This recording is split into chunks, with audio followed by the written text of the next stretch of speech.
Saya jelas? Jelas, Teddy. Oke, baik. Ya, saudara kita tetap semangat ya. Nah, kita sudah belajar minggu lalu, saudara, ya bagaimana kita bertumbuh dewasa dalam rumah Tuhan. Nah, kita sudah tahu, saudara, bertumbuh dewasa dalam rumah Tuhan, ya kita perlu memiliki 3 hal. Ya, pertama, kita perlu terus-menerus membangun manusia roh kita dengan makan makanan rohani yang tepat, ya. Kedua, kita perlu apa, saudara? Kita perlu hidup dalam kompak, ya. Dan yang ketiga, saudara, kita perlu tertanam dalam rumah Tuhan dan berfungsi sesuai dengan karunia-karunia. Nah, hari ini khusus kita mau mendalami poin yang pertama saja, yaitu bagaimana kita bertumbuh dewasa lewat membangun manusia roh kita, saudara. Nah, kita mau lihat dulu, next, ya bisa ditampilkan PowerPoint-nya. Kita bisa lihat, saudara, ya ini, oh sorry. Baik,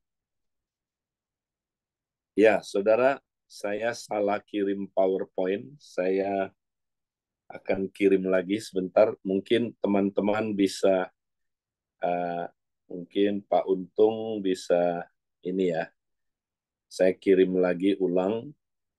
Oke Kak, ya. Ya, salah tadi itu. Itu materi yang Yang kemarin. Ya, betul. Nah, ini saya udah kirim ulang, tolong. Nah, saudara, sambil ya kita menunggu PowerPoint. Nah, masih ingat, saudara, minggu lalu kita belajar tentang bagaimana, saudara, ya kita bisa bertumbuh menuju kedewasaan, ya. Ingat, saudara, bertumbuh dewasa itu adalah, saudara, kalau kita terus-menerus ya makan makanan rohani yang tepat, ya. Jadi kalau kita Kristen anak-anak, ya kita harus makan makanan rohani, yaitu apa, saudara? Ya, kita boleh minum susu, ya kalau kita Kristen anak, ya. Nah, kemudian saudara, kalau kita adalah Kristen orang muda, kita perlu apa, saudara? Makan makanan keras. Masih ingat, saudara? Nah, hari ini kita mau lihat lebih dalam bagaimana kita, ya saudara, bertumbuh lewat makan makanan keras. Dan kita harus terus konsisten makan makanan keras sampai nanti, saudara, kita menjadi Kristen Bapak, ya, kita dewasa di dalam Kristus. Nah, ini penting, saudara, buat kita, ya. Jadi kita mau, saudaraku, ya sama-sama, saudaraku, terus praktek bagaimana kita makan makanan keras, saudara. Ya, ini kayaknya udah masuk PowerPoint-nya. Nah, saudara, kita mau sama-sama, saudara, hari ini melihat, ya, apa itu makanan keras. Nah, saya bacakan dulu ayatnya buat orang Kristen muda, ya. Kristen orang muda itu 1 Yohanes 2 ayat yang ke-14 dikatakan demikian. Aku menulis kepada kamu, hai orang-orang muda, karena kamu kuat dan firman Allah diam di dalam kamu, dan kamu telah mengalahkan yang jahat. Nah, saudara, jadi nasihat Yohanes kepada Kristen orang muda. Siapa Kristen orang muda itu, saudara? Ya, adalah orang Kristen yang sudah melewati tahap Kristen anak. Nah, ketika Kristen anak, saudara, ya kita minumnya susu. Itulah SPK pemenang, saudara. Ya, kalau kita belum ikut SPK pemenang, kita harus ikut dulu, saudara. Kita harus minum susu. Kalau enggak, kita enggak bisa bertumbuh, saudara. Jadi, saudara yang ya belum pernah ikut SPK pemenang, nah harus saudaraku ikut. Yang sudah ikut, ya kalau kita saudara masih merasa kayaknya ya saya belum mantap, ya saya belum mempraktekkan sepenuhnya. Kita ikut lagi saudara, supaya kita dibangun dasar-dasar kekristenannya. Ya, nah kita perlu ulang-ulang saudara. Jadi jangan cuman sekali aja. Ya, nah tapi kalau saudara sudah ikut SPK pemenang saudara, dan saudara sudah mulai ya bertumbuh saudara, nggak boleh stop di situ. Nah, saya temukan ada banyak orang Kristen yang sudah ikut SPK pemenang, akhirnya saudara stagnasi, tidak bertumbuh. Ya, kenapa saudara? Karena mereka nggak lanjut ya ikut SPK pengabdi saudara. Itulah saudaraku, kita makan makanan yang keras. Ya, next berikutnya. Nah, kita lihat saudara. Jadi Kristen anak itu minum susu. Nah, itu SPK pemenang, saudara. Ya, kita mesti kuat bangun dasar dalam hidup kita. Tapi setelah itu kita nggak boleh berhenti sampai SPK pemenang aja. Ya, makanya dalam kompak kita mesti lanjut bertumbuh, saudara. Menjadi Kristen orang muda. Nah, Kristen orang muda makan makanan keras. Nah, kita lihat di sini, saudara, ya, orang Kristen, Kristen orang muda katanya, ya, kamu kuat, ya. Pertama dia itu kuat, kedua firman Allah diam di dalam kamu. Nah, karena itu dia bisa mengalahkan yang jahat. Next, kita lihat berikutnya, saudara. Nah, Kristen orang muda itu, saudara, menghadapi 3 musuh yang disebut ya yang jahat, ya. Jadi 3 hal ini jahat, saudara. Nah, kita mesti menghadapi 3 musuh kita ini. Ya, waktu kita Kristen anak-anak, Tuhan nggak izinkan kita menghadapi 3 hal ini ya melebihi kekuatan kita. Makanya dia nggak izinkan, saudara. Ya, tapi dia tunggu sampai kita mulai bertumbuh jadi Kristen orang muda. Nah, Tuhan mulai latih kita supaya kita bisa mengalahkan yang jahat. Ya, nah apa itu yang jahat itu, saudara? Ada 3. Inilah 3 musuh Kristen orang muda. Pertama, saudara, kita menghadapi dunia ini. Ya, nah nanti saudara baca Galatia 1 ayat 4, yang dikatakan begini, yang menyerahkan dirinya karena dosa-dosa kita untuk melepaskan kita dari dunia jahat yang sekarang ini. Jadi ternyata Yesus mati di kayu salib bukan hanya untuk mengampuni dosa kita, tapi untuk melepaskan kita dari dunia jahat yang sekarang ini. Ya, saudara. Jadi dunia yang dimaksud adalah ya bukan kebendaannya, saudara, bukan. Ya, bukan wah dia duniawi itu kaya sekali, dia punya banyak harta, dia duniawi. Oh, bukan. Ya, duniawi diukur dari apa, saudara? Dunia maksudnya adalah sistem yang melawan kehendak Allah, saudara. Itulah dunia ini. Sistem yang melawan kehendak Allah, sistem di dunia ini yang tidak berpusatkan Allah, tapi berpusatkan diri sendiri. Self-centered. Ketika kita berpusatkan diri sendiri, saudara, ya, ketika kita mementingkan diri sendiri, di situ ada segala macam kejahatan, ya. Yakobus 3 ayat 16, ya. Jadi ingat itu, Yakobus 3 ayat 16, di mana kita mementingkan diri sendiri, berfokus pada diri sendiri, berpusat pada diri sendiri, itulah sumber segala kejahatan. Ya, jadi dunia itu, saudara, mengajar kita supaya kita makin egois, makin egois, makin berpusatkan diri sendiri. Ketika kita makin egois, nah kita makin jahat, saudara.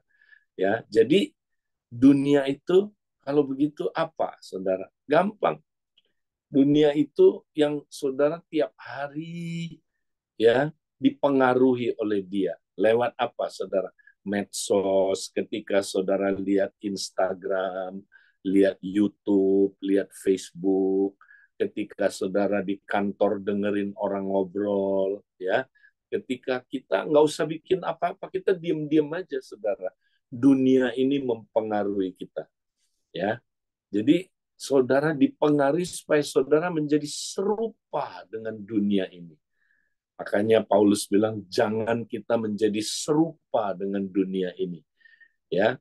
Jadi dunia bawa kita tiap hari, saudara, makin egois, makin egois, makin egois.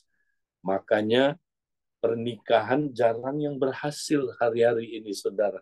Kenapa? Karena orang makin egois, makin egois. Mana bisa bangun pernikahan kalau kita egois terus? Ya. Nah, sama, saudara. Ya, bangun keluarga kalau kita egois, jahat kita, saudara. Ya, jadi kita dipengaruhi terus oleh dunia jahat yang sekarang ini, saudara. Nah, itu tiap hari, saudara, untuk diubah oleh dunia gampang, nggak usah bikin apa-apa, diam aja, saudara, diubah tiap hari oleh dunia ini.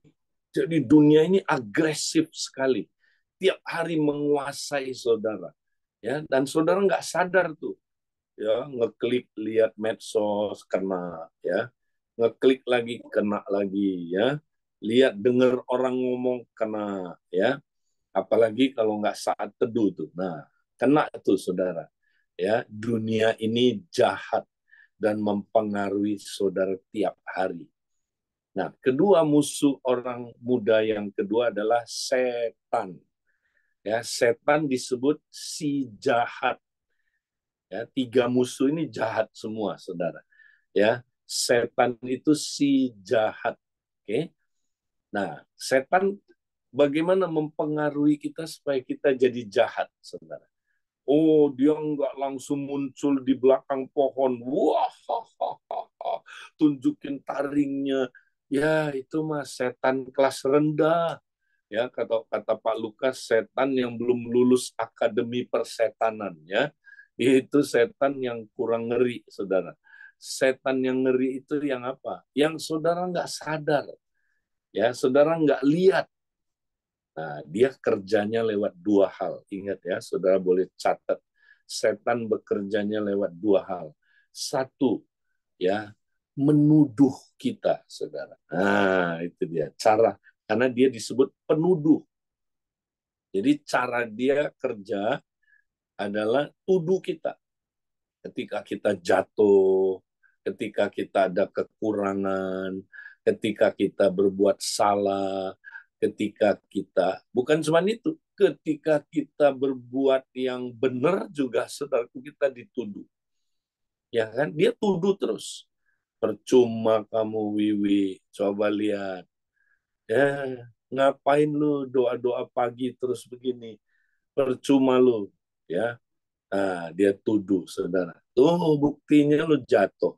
Buktinya kamu, ya, hidupnya nggak kudus. Tuh, dituduh terus. Ya, dituduh lagi, saudara.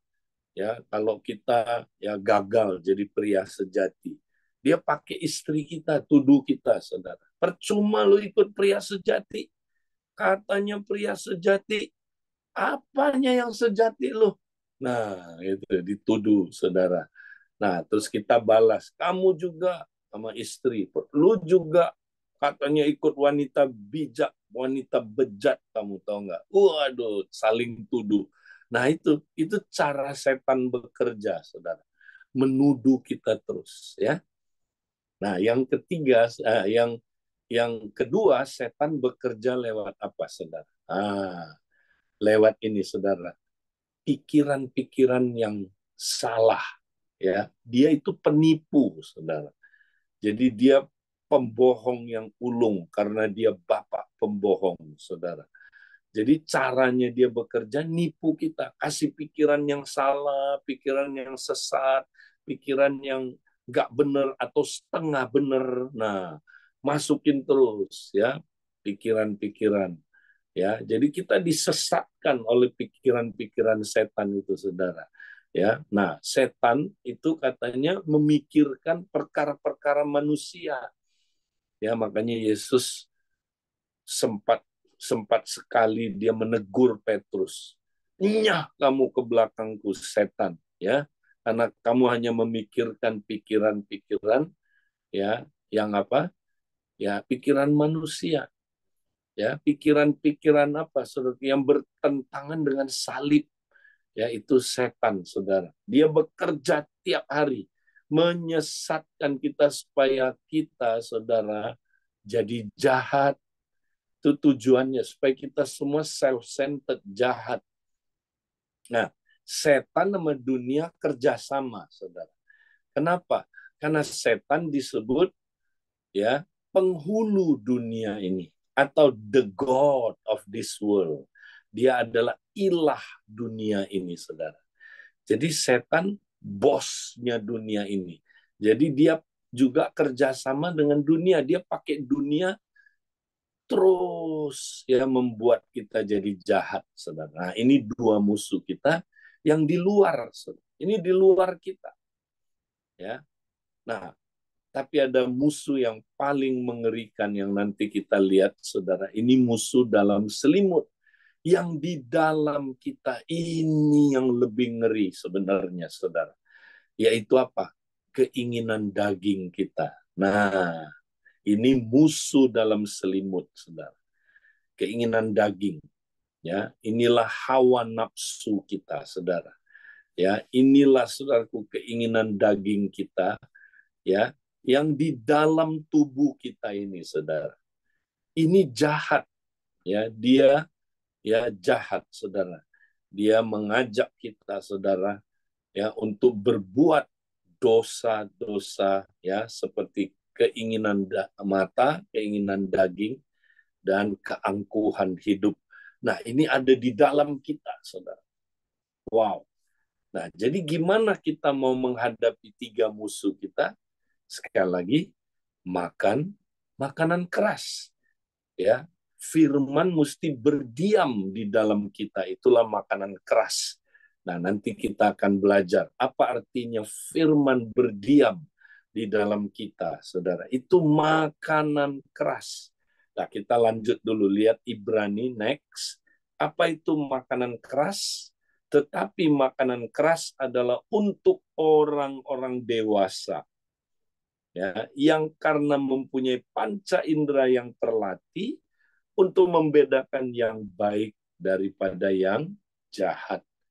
Nah, jadi makanan keras adalah firman Tuhan yang melatih kita sehingga kita bisa membedakan yang baik daripada yang jahat.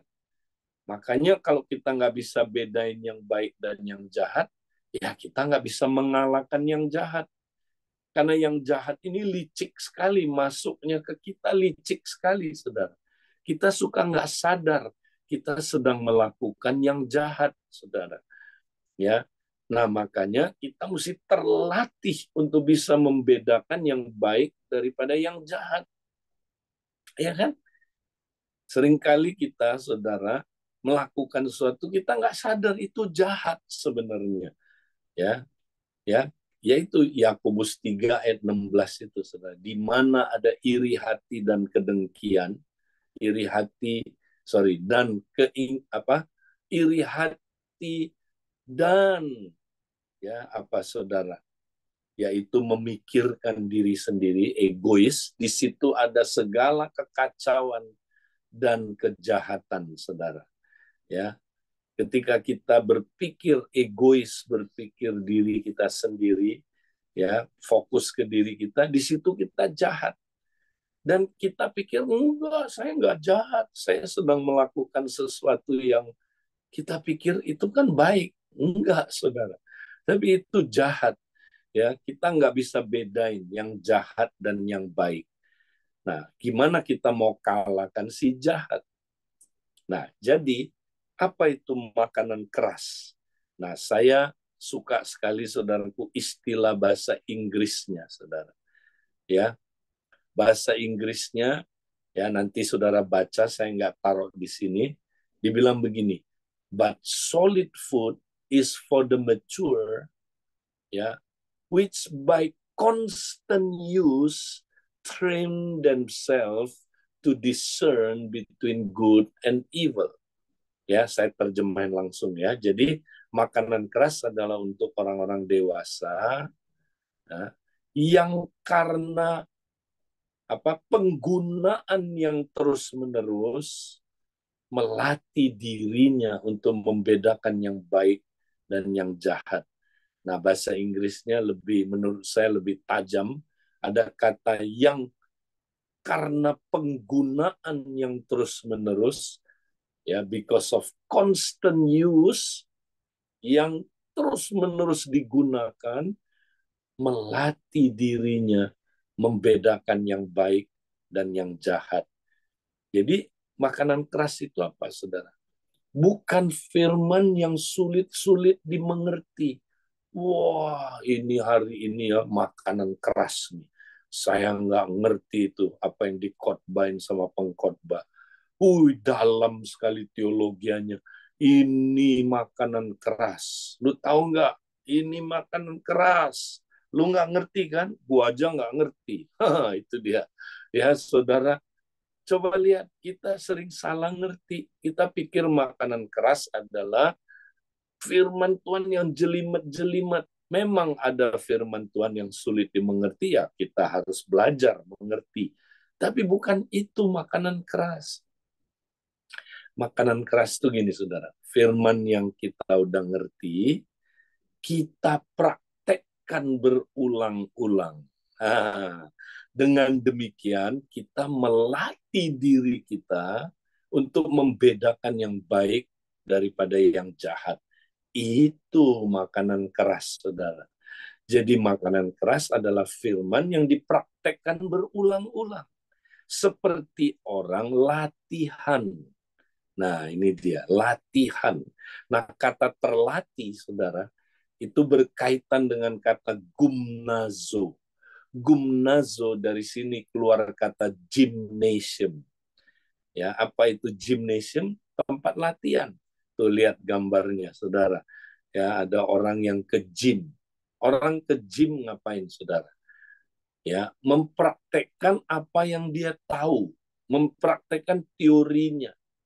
Ya, misalnya, ya kamu mau sehat, kalau mau sehat mesti olahraga. Ya, jadi, nah apa yang dia udah tahu dia praktekkan. Gimana caranya olahraga?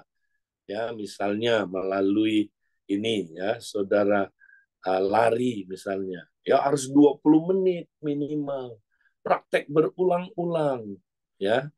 Jadi dia praktek, saudara. Dia jalan atau lari 20 menit ya minimal. Dia praktekkan ulang-ulang sampai dia menguasai ya apa yang dia pelajari, saudara. Itulah gymnasium. Demikianlah makanan keras, saudara. Ya, kita mesti praktekkan berulang-ulang seperti orang ke gymnasium. Nah, zaman dulu, saudara, ya kalau seorang atlet mau belajar sesuatu, dia mesti ke gymnasium, saudara. Ya, jadi pelari, dia tahu teorinya bagaimana lari, lalu di gymnasium dia lari, saudara. Dia latihan lari. Ya, seorang petinju misalnya, saudara. Ya, gimana supaya dia bisa menguasai ilmu tinju? Ya, dia belajar teorinya, tapi kemudian dia latihan. Nah, latihannya gimana, saudara?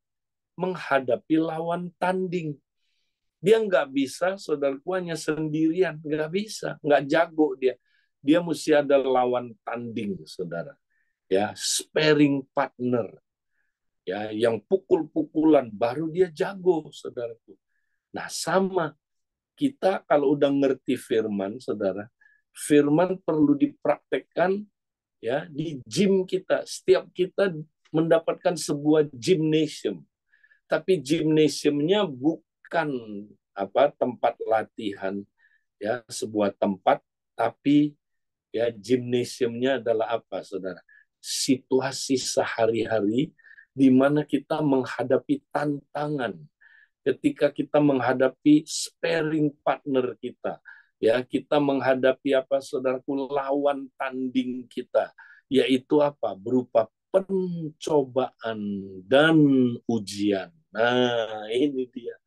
Jadi makanan keras adalah firman yang setelah kita ngerti, kita praktekkan di lapangan dalam menghadapi ujian dan pencobaan. Itu yang disebut makanan keras. Firman yang demikian yang mengubah hidup saudara, membuat saudara makin dewasa. Ya, karena saudara praktek berulang-ulang dalam menghadapi pencobaan dan menghadapi ujian. Jadi kasih contoh-contoh ya. Apa itu makanan keras? Ya, seorang pria dia dengar firman Tuhan, jangan berzina. Ya. Apa itu berzina? Yesus ajarin ya, saudara. Ya, kamu telah mendengar, jangan berzina. Tapi aku berkata padamu, jikalau seorang pria melihat seorang wanita dan menginginkannya, dia sudah berzina di dalam hatinya. Wow, kita dengar ini, kita bilang amin. Ya, tapi saya mau menang atas perzinahan. Ya, karena Yesus sudah memberi saya ya kuasa untuk menang. Saya bisa menang. Saya bisa menang karena sebagai Kristen orang muda ya, saya itu lebih dari pemenang ya, karena Yesus melihat saya telah mengalahkan yang jahat. Ya, puji Tuhan. Amin. Nah, saudara udah ngerti firman ini. Langsung saudara bisa taat, langsung saudara bisa mengalahkan ya apa perzinahan. Enggak bisa. Enggak bisa. Apa yang membuat saudara bisa praktek ini? Nah, ke gym harus ada apa, saudara? Praktek berulang-ulang dalam menghadapi pencobaan dan ujian. Nah, makanya mesti ada pencobaan. Ketika saudara ya di sehari-hari lagi nyetir, tiba-tiba saudara lihat cewek cakep, tueng. Nah, diuji saudara, dicobai. Ya, nah waktu itu saudara praktek nggak? Waktu itu saudara gunakan nggak firman itu untuk praktek? Wah, kalau saudara nggak praktek, saudara, ya, saudara langsung jatuh. Langsung saudara dikuasai oleh keinginan daging saudara. Saudara jatuh dalam perzinahan di pikiran, ya kan? Kenapa? Karena saudara nggak praktek menghadapi pencobaan dan menghadapi ujian. Ya, jadi itu saudaraku. Nah, contoh lain lagi saudaraku. Nah, misalnya ya, saudara jangan menghakimi orang. Ya, apa itu menghakimi misalnya? Saudara udah dengar firman-Nya. Ya kan? Wow, jangan menghakimi orang. Jadi saudara udah ngerti ya, artinya adalah jangan ya menilai orang sekilas pandang dan jangan menjatuhkan hukuman menurut apa kata orang. Itu menghakimi ya. Dan kita ya, saudara udah tahu itu firman. Wow, itu dia maksudnya, jangan menghakimi. Haleluya. Saya bisa nggak mengalahkan ini? Bisa, karena ya saya diberi kuasa untuk mengalahkan kejahatan ini. Ya, saya bisa. Puji Tuhan. Nah, haleluya. Bagus. Langsung saudara bisa taat? Enggak. Ya. Nah, habis saudara ngerti firman ini, sekarang ujian datang. Ya, saudara, saudaraku mesti menghadapi pencobaan. Ya. Nah, diizinkanlah di kompak saudara.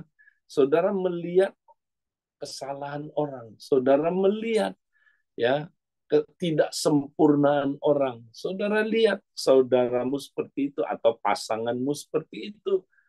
Ya. Nah, waktu itu reaksi saudara gimana? saudara praktek enggak? Ya, praktek firman itu enggak? Ya, saudara renungkan firman itu dan taat. Tidak, ya, jangan menghakimi. Ya, saya datang sama Tuhan, ngaku kalau saya udah sempat menghakimi. Ampuni saya Tuhan. Ya, saya tidak mau menghakimi. Ya, saya mau ya sungguh-sungguh ya melihat dia dengan benar, ya. Nah, saudara praktek itu menghadapi ujian, menghadapi pencobaan. Nah, kadang-kadang nggak sekali, terus-terusan diizinkan Tuhan. Itulah gymnasium. Kita lagi latihan, saudara. Sampai kita berhasil menguasainya. Ingat, saudara, yang paling sulit musuh kita, saudara, bukan yang di luar kita, yang di dalam kita, ya, yaitu keinginan daging kita, saudara.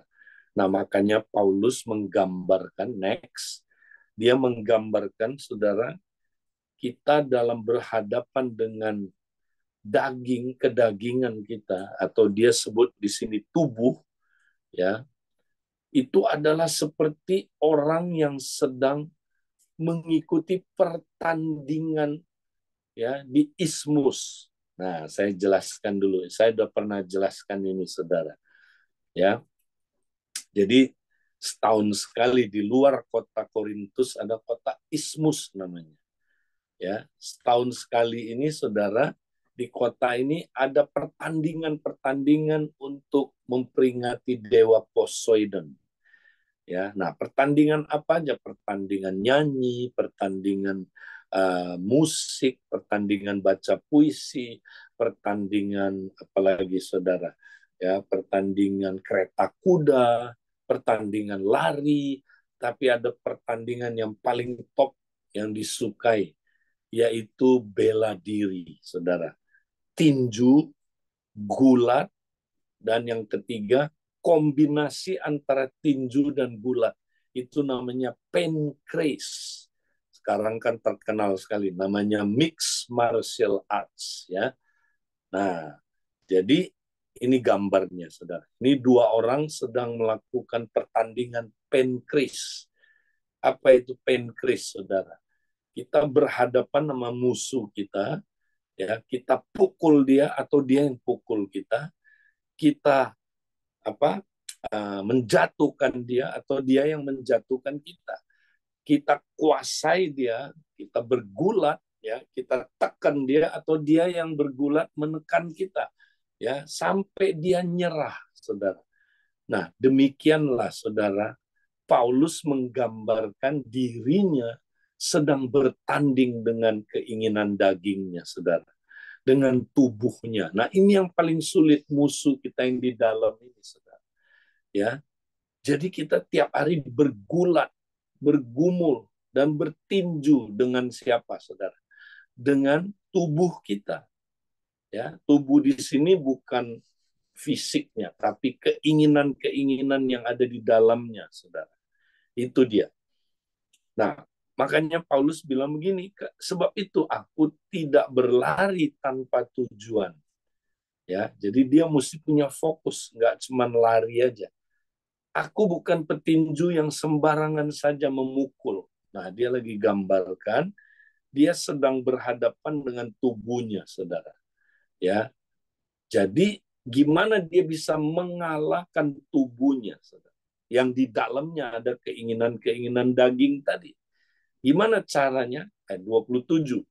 Tetapi aku melatih tubuhku. Nah, sekali lagi masih ingat kata melatih tubuh di sini, ya, itu lebih tepat memukul tubuhku, lebih tepat, ya, menggebuki, ya, sampai biru-biru, saudara.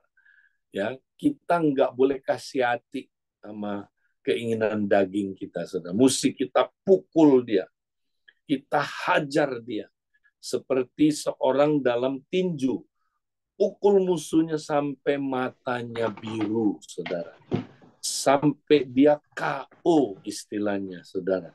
Nah, saudara udah bikin tubuh saudara KO nggak? Kalau enggak, saudara yang dibikin KO sama dia. Ya, kalau kita nggak pukul dia, dia pukul kita, saudara. Itu dia. Karena itu seperti orang bertanding penkris ini, pukul-pukulan, saudara.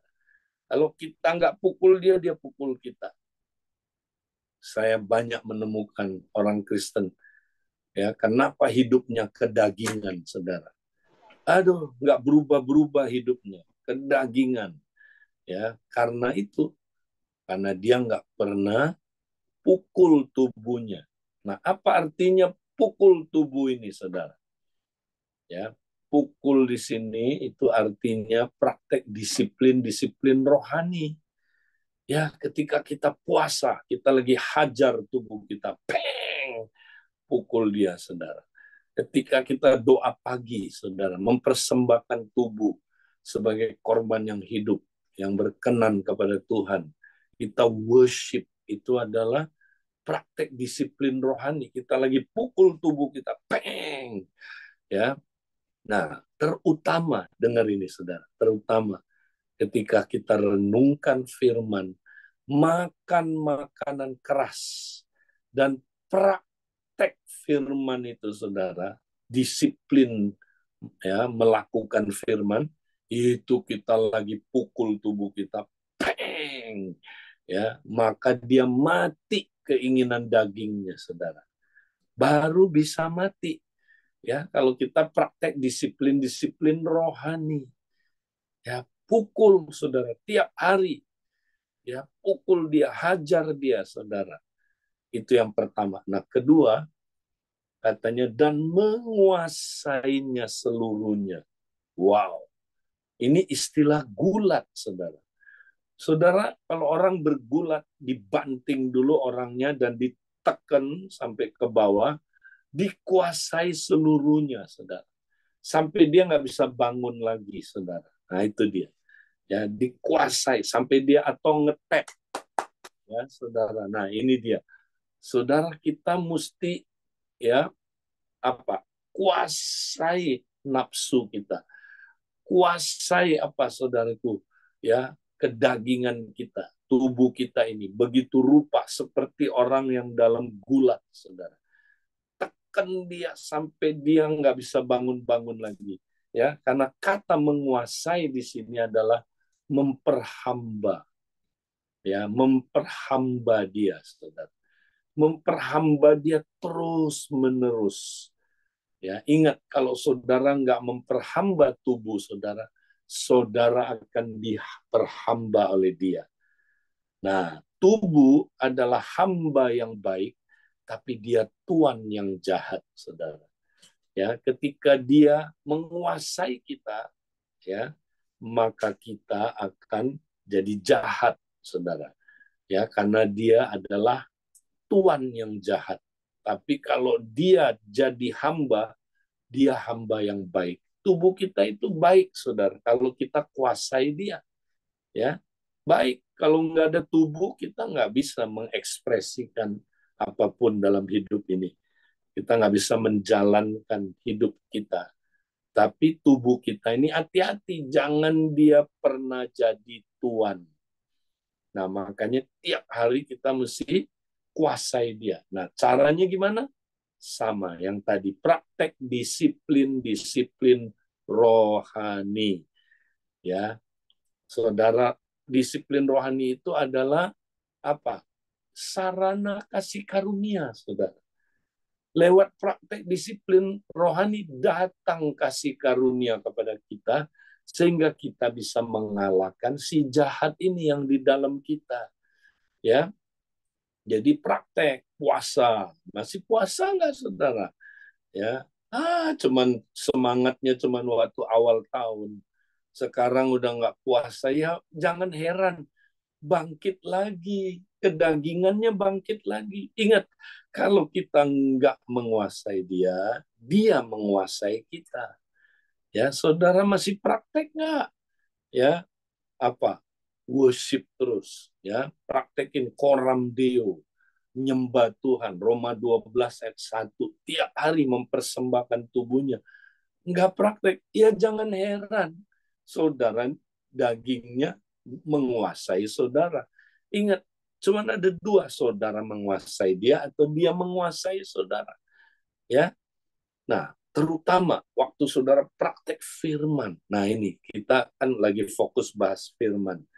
Waktu saudara disiplin merenungkan firman, disiplin mempraktekkan firman, dia kalah, saudara. Dia diperhamba. Ya, nah ini saudara, kita mesti praktek ini. Ya, jadi saudara, caranya gimana? Ya, seperti orang latihan di gym. Ya ini, kita harus menghadapi musuh kita, saudara. Bergulat dengan musuh kita. Bergulat lewat apa? Pencobaan dan ujian. Next kita lihat. Makanya Yakobus 1 ayat 2 sampai 4 bilang gini, saudara.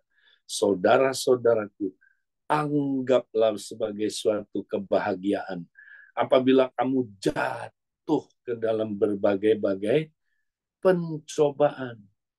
Ya. Nah, kita disuruh anggaplah sebagai suatu kebahagiaan apabila kita jatuh ke dalam berbagai-bagai pencobaan. Ya. Nah, kata jatuh ke dalam ini jangan salah mengerti ya. Ini bukan kita jatuh ketika kena pencobaan. Ya. Tapi sebenarnya saudara, ini lebih tepat ketika kita masuk ke dalam pencobaan. Ya, atau mengalami berbagai-bagai pencobaan. Nah, itu lebih tepat. Ya, mengalami. Ya, ketika kita mengalami pencobaan, saudara.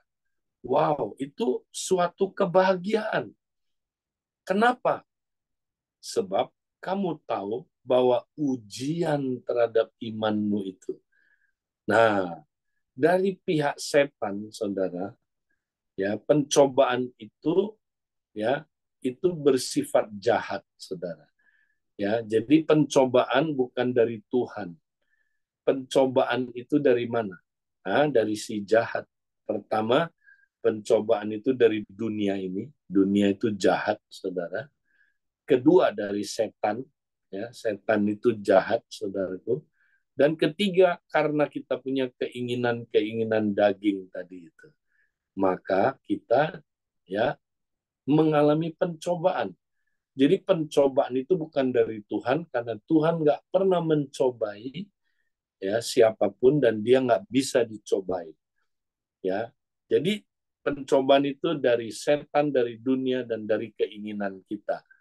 Ya, tetapi ayat 3 bilang, sebab kamu tahu bahwa ujian terhadap imanmu itu. Bagi setan itu pencobaan, saudara. Tapi bagi Tuhan, apa yang saudara alami itu ujian. Nah, jadi kayak tadi, saudara. Kalau kita menghadapi di tes, kasih lihat cewek cakep, berzina nggak dia di pikiran. Ya, kalau dia jatuh dalam perzinahan, ya berarti dia apa, saudara? Dicobai oleh setan, oleh keinginannya, ya kan? Dia jatuh. Tapi sebenarnya itu Tuhan izinkan pencobaan itu, saudara, sebagai ujian. Buat Tuhan itu ujian. Ya, ketika dia ngelihat cewek, kemudian dia menginginkannya, ya, tapi dia menang, saudara. Dia tidak menginginkannya, dia menang. Oh, dia naik kelas, saudara. Karena lewat ujian, saudara, kita praktek. Ingat, saudara, gym, kita lagi ada di gym.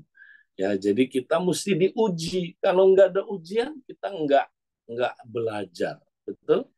Orang kalau nggak ada ujian nggak pernah belajar, saudara.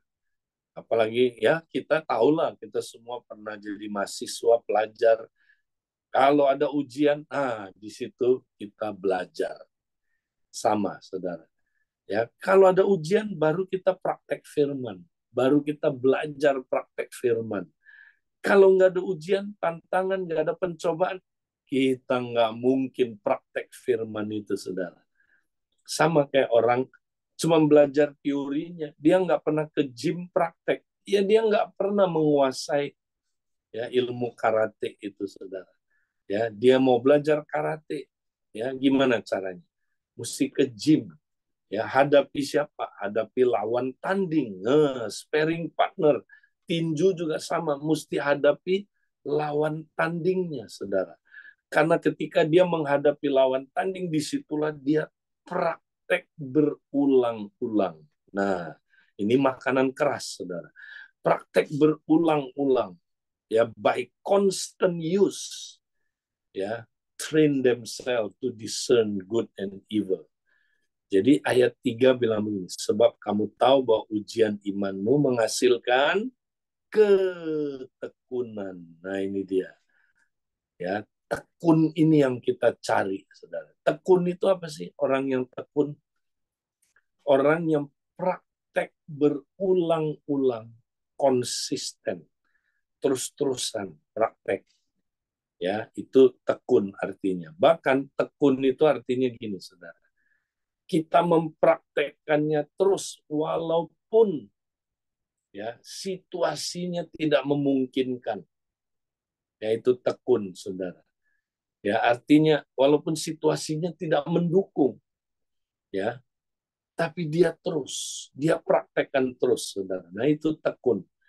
Nah, kalau udah tekun, dan biarlah ketekunanmu itu memperoleh buah yang matang. Nah, ini dia. Kalau saudara udah tekun, baru berbuah, ya.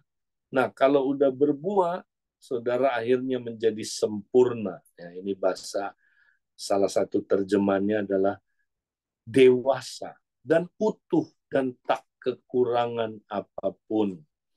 Ya, saudara mau bertumbuh dewasa, makan makanan keras.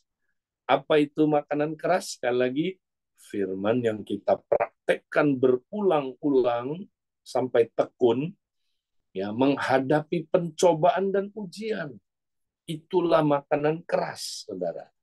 Ya, firman mesti berdiam dalam diri kita dan kita mau praktek berulang-ulang. Nah, tekun, saudara.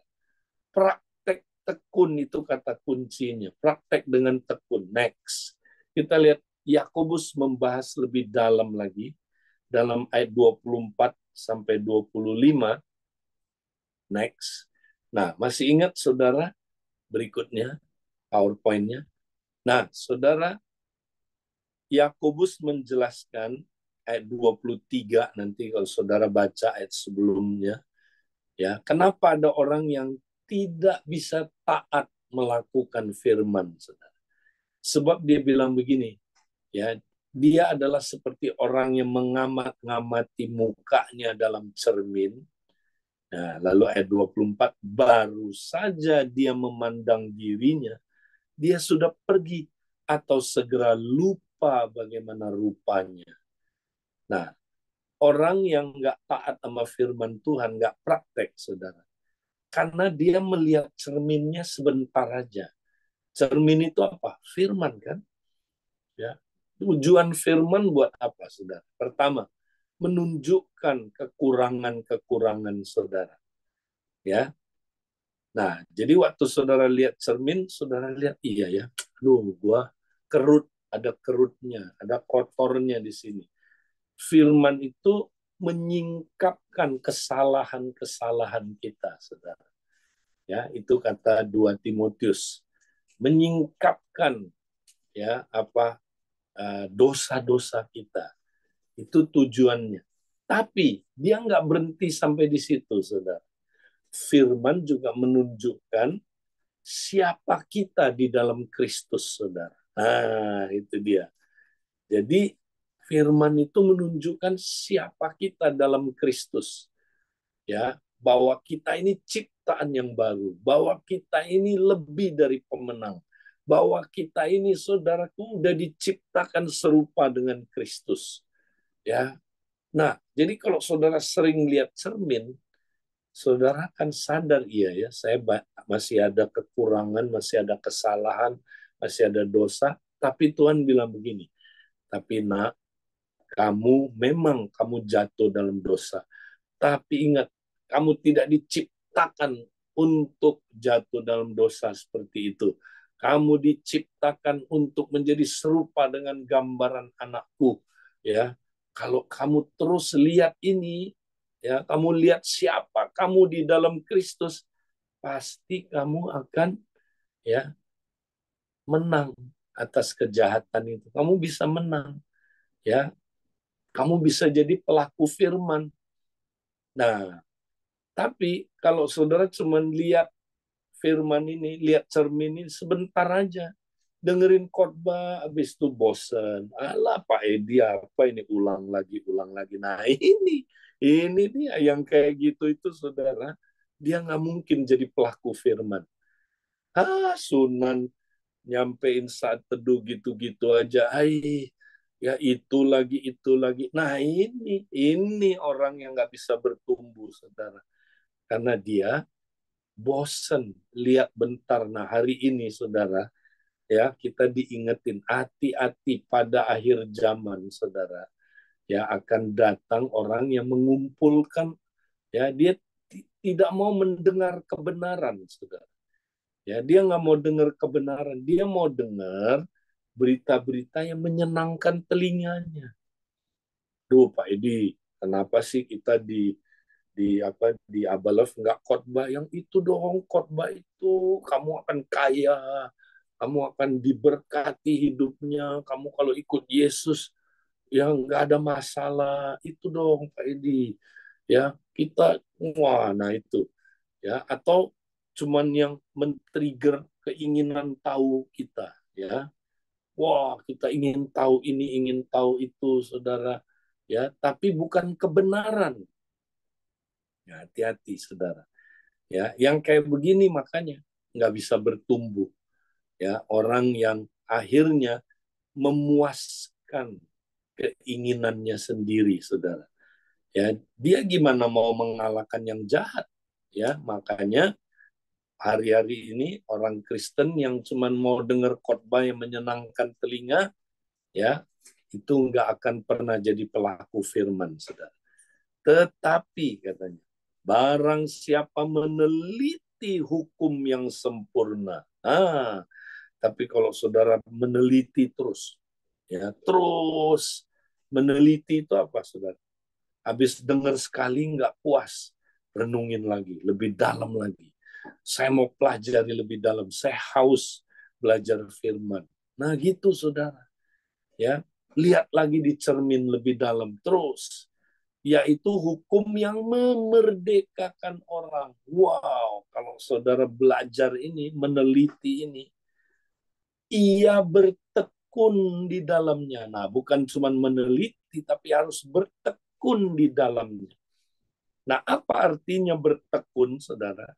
Jadi bukan hanya mendengar untuk melupakannya, tapi sungguh-sungguh melakukannya. Jadi definisi bertekun adalah, ya, bukan hanya meneliti aja, tapi sungguh-sungguh melakukannya. Itulah bertekun, saudara. Ya, jadi bertekun adalah sungguh-sungguh melakukannya. Ayo kita berlomba-lomba jadi pelaku firman, saudara. Ketika kita berlomba-lomba jadi pelaku firman, sungguh-sungguh melakukannya, ya, ia akan berbahagia oleh perbuatannya. Nah, inilah yang disebut firman berdiam di dalam kita. Nah, yang terakhir sekarang, ya, yang beberapa ayat lagi kita lihat, saudara. Ya, jadi berikutnya. Jadi sekali lagi, saudara, kalau kita mau mengalahkan yang jahat, next PowerPoint berikutnya, kita kembali ke ayat tadi, 1 Yohanes 2 ayat 14. Kalau saudara mau mengalahkan yang jahat, aku menulis kepada kamu, hai orang-orang muda, karena kamu kuat. Nah, orang muda itu pertama harus kuat. Ya, kita kuat karena apa? Bukan karena ya apa kekuatan manusia kita. Kita kuat kalau kita apa saudara kuat dalam kasih karunia. Paulus selalu bilang hendaklah kamu kuat dalam kasih karunia. Ya, nah kuat dalam kasih karunia gimana caranya? Ya gampang, gunakan sarana-sarana kasih karunia. Apa itu sarana kasih karunia? Disiplin rohani. Nah ini saudara. Saudara mau bertumbuh praktek disiplin-disiplin rohani. baru saudara bisa mengalahkan yang jahat. Tapi bukan hanya itu, dia tekankan disiplin rohani yang yang ini penting. Ya, dia bilang begini, dan firman Allah diam di dalam kamu. Ini dia. Nah, saya mau bahas apa artinya firman diam di dalam kamu. Ya, sehingga kamu dapat mengalahkan yang jahat. Ya. Nah, saudara masih ingat saudara apa artinya diam di dalam kamu? Nah, ingat untuk berbuah Yohanes 15 ayat 7 bilang, jikalau kamu tinggal di dalam aku, nggak cukup kita tinggal dalam dia, tapi firmanku tinggal di dalam kamu. Mintalah apa saja yang kamu kehendaki, dan kamu akan menerimanya. Ayat 8. Dalam hal inilah Bapakku dipermuliakan, yaitu jikalau kamu berbuah banyak, dan dengan demikian kamu adalah murid-muridku. Jadi kalau firman tinggal di dalam saudara, ya pertama saudara tinggal di dalam dia, firman-Nya tinggal di dalam saudara, saudara pasti berbuah. Nah, pertanyaannya apa artinya firman tinggal dalam kita? Nah, ini orang Kristen, coba saya tanya, apa artinya firman tinggal di dalam saudara? Ya kan, banyak orang Kristen tahu ayat ini, tapi aplikasinya gimana? Firman tinggal dalam kita, saudara. Nah, oke, saya jelaskan pakai ilustrasi supaya saudara nangkep, ya. Gimana supaya kalau saudara ada makanan nih, steak misalnya, steak, ya daging. Gimana supaya steak itu, daging itu tinggal dalam saudara, nyatu sama saudara. Caranya gimana? Ya saudara mesti makan, ya kan? Makan. Nah, cara makannya gimana? Dikunyah sampai hancur, saudara. Kalau ditelan, baru diserap energinya oleh tubuh kita. Daging itu telah menjadi bagian dari saya. Dia nyatu, tinggal dalam saya. Nah, itulah makanan keras, saudara. Ya, jadi makanan keras itu apa, saudara? Firman yang nggak cukup kita dengar aja, kita praktekkan berulang-ulang, saudara. Dengar praktek, dengar praktek, dengar praktek. Ya, barang siapa yang mendengar perkataanku dan melakukannya, ya dia adalah seperti orang yang membangun rumah di atas batu karang. Dengar praktek, saudara. Nah, itulah makanan keras, itulah ngunyah. Ya, saudara ngunyah daging itu, saudara makanan keras, harus terus dikunyah. Itulah dengar praktek dalam menghadapi pencobaan, ya, dalam menghadapi ujian. Dengar praktek. Kalau saudara lakukan ini terus, firman itu tinggal dalam saudara. Dan ketika firman tinggal, pasti menghasilkan buah. Saudara bisa mengalahkan, ya, kedagingan, saudara bisa mengalahkan kejahatan, saudara bisa mengalahkan musuh-musuh saudara. Karena firman tinggal di dalam saudara. Ya. Nah, kalau jadi makanan keras harus dikunyah berulang-ulang. Ya. Kalau susu nggak perlu, telan aja. Ya. Makanya Kristen anak-anak, Tuhan belum ngajarin dia makan makanan keras, saudara. Susu baru banyak nerima.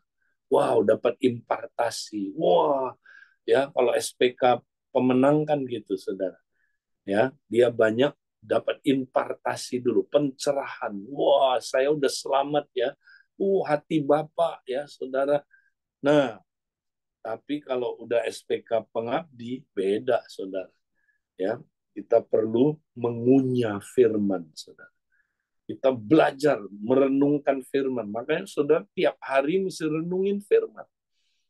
Dan apa yang saudara renungin itu langsung pergi ke gym. Ya, nanti saudara pasti hadapi pencobaan, hadapi ujian. Nah, praktek berulang-ulang. Itulah sampai firman itu berdiam di dalam saudara. Dan saudara pasti bisa mengalahkan yang jahat. Nah, ayat terakhir kita baca, inilah yang disebut tanah hati yang baik. Next, yang terakhir, Lukas 6 kita baca, Lukas 8 ayat 15. Apa itu tanah hati yang baik? Nah, yang jatuh di tanah yang baik ialah orang yang setelah mendengar firman itu, ya, mendengar. Jadi pertama harus mendengar, terus menyimpannya dalam hati yang baik, ya. Jadi firman mesti disimpan di hati yang baik. Tadi itu, ya, firman tinggal dalam kita. Bagaimana firman sampai tersimpan di dalam hati kita, saudara? Nah, anak kalimat berikutnya ini menjelaskan. Dan mengeluarkan buah dalam ketekunan. Jadi tekun praktek firman itu terus, saudara. Terus, ya, hadapi pencobaan-pencobaan, ujian-ujian. Terus, ya, praktek, saudara. Ya, jadi mari kita semangat, ya, praktek firman, tekun melakukannya, saudara. Ya, ini akan menghasilkan buah. Jadi itulah tanah hati yang baik. Jadi tanah hati yang baik itu bukan gini, saudara. Bukan otomatis, oh tanah hati saya baik, tinggal diterima firman, saya pasti bertumbuh. Kalau dia mah tanah hatinya berbatu, ya, kalau dia mah tanah hati pinggir jalan. Kayak gini loh, kayak udah ditentukan kalau dia tanah hatinya nggak baik, dia tanah hatinya berbatu. Enggak, kita yang mengadakannya, saudara. Jadi tanah hati yang baik itu adalah orang yang setelah mendengar firman itu menyimpannya dalam hati yang baik dan tekun mempraktekkannya, saudara. Ya, tekun dalam menghadapi ujian pencobaan ini yang menghasilkan buah, saudara. Akhirnya 30, 60, 100 kali lipat. Nah, saya berdoa supaya saudara ngerti dan mempraktekkannya. Inilah makanan keras. Saudara mau makan makanan keras, firman berdiam dalam saudara. Dan saudara mengalahkan kejahatan. Puji Tuhan, itu yang saya mau sampaikan. Saya serahkan kembali ke teman-teman yang bertugas. Saya minta maaf hari ini kita nggak bisa terlalu banyak tanya jawab karena saya sebentar lagi akan berangkat, saudara. Jadi saya serahkan ke teman-teman yang bertugas. Tuhan memberkati. Oke, Ya, Kak Edi. makasih. Silakan, Wiwit. Ya, mungkin karena tadi kan kayak dibilang memang nggak ada waktunya banyak nih. Mungkin satu aja kayak dia kalau ada yang mau Ya, tanya ya. boleh. Dimanfaatkan waktunya. Mumpung kayak dia masih bisa. Ya, ada yang mau tanya? Silakan. Silakan. Wiwi Dah. dapat apa kamu hari ini? Oke, kalau aku Kak gini Kak, ini loh. Tadi yang kayak dibilang tuh, yang aku tuh ada nggak sadar, mungkin kayak ada tuduhan gini, masalah makanan keras tadi itu ya. Kalau aku lagi baca firman, terus aku dengar seseorang menyampaikan bahwa, oh ternyata bukan itu loh artinya loh. Ya aku ngertinya ini, tapi orang itu bilang artinya itu gitu. Bilang kok bodoh bener gue ya. Kok aku kok nggak ngerti yang seperti itu gitu loh. Nah, apakah aku kurang belajar atau apa kayak seperti itu loh. Jadi anggapanku tuh makanan keras tuh yang kayak gitu. Nah, ternyata Jadi, ternyata kan yang kayak disampaikan hari ini tuh benar-benar. Nah, beberapa hari yang lalu tuh Betty udah nyebutin tuh tentang makanan yang dikunyah, tapi aku nggak terlalu nangkep gitu loh.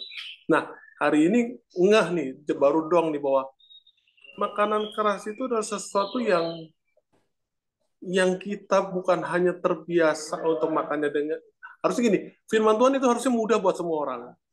Jadi nggak perlu jenius gitu untuk karena firman Tuhan kan harusnya kan adil buat iya, semua. Jadi betul. firman itu buat semua orang, kita terima dan kita nggak hanya di situ gitu, tapi Iya, apa ngelakuin itu lewat apa sih yang muncul hari-hari gitu, tiap-tiap hari di kerjaan lah. dalam menghadapi pencobaan, ya, Benar, ujian. benar. Jadi itu yang aku tangkap. Aku bilang, nah Tuhan menjawab saya dan ini jawaban yang saya harus pegang gitu. Karena saya percaya bahwa kalau jawaban itu kita sendiri yang dapat, bukan dari orang lain, itu akan lebih nancep buat hidup kita. Gitu. Ya, Ya itu kayak oke. Ya. Nah, kalau saya sangat dapat pencerahan adalah ternyata mesti ada pencobaan, ujian, baru kita praktek firman. Kalau saya dapatnya itu. Jadi coba kalau nggak ada pencobaan ujian, kita nggak bakal aja praktek firman. Nah, Ya, berarti kalau berdoanya sekarang, kalau ada ujian gimana kayak iya, ujian kan dari Tuhan, pencobaan kan bukan.